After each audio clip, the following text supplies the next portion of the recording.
بری شرکت بلدیات اقلیم فرات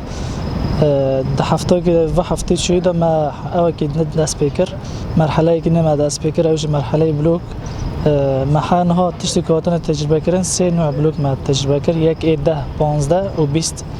امتیاز و بلوک نت چیه که ام رملا بحثی لیدخن قوم بحثی هم لیدخن و مواد دن هم لیدخن مثلا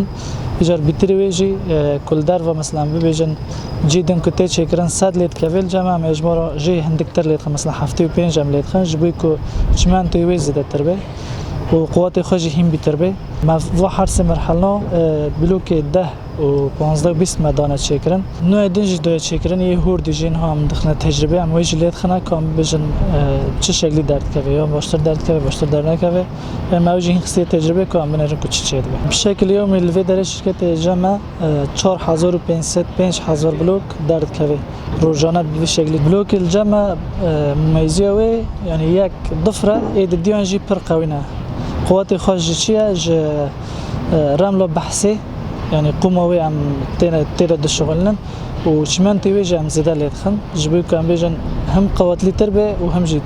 مسألة ضفر درجي باشتر دركبي مشروع ما يبلوك عندنا نتنه جبوا سازيانه جبوا مدني يجي يعني مدني يجي كوجرك ببي كونه ورب يعني نتنه جبوا سازيان شده جور احتياجي سازيان هم حاضر دكن درباس جماعة دكن لبيتري يجي كمدني يجي بيجرك بكونه أوج ورب يعني نتنه متخصص جبوا بلديات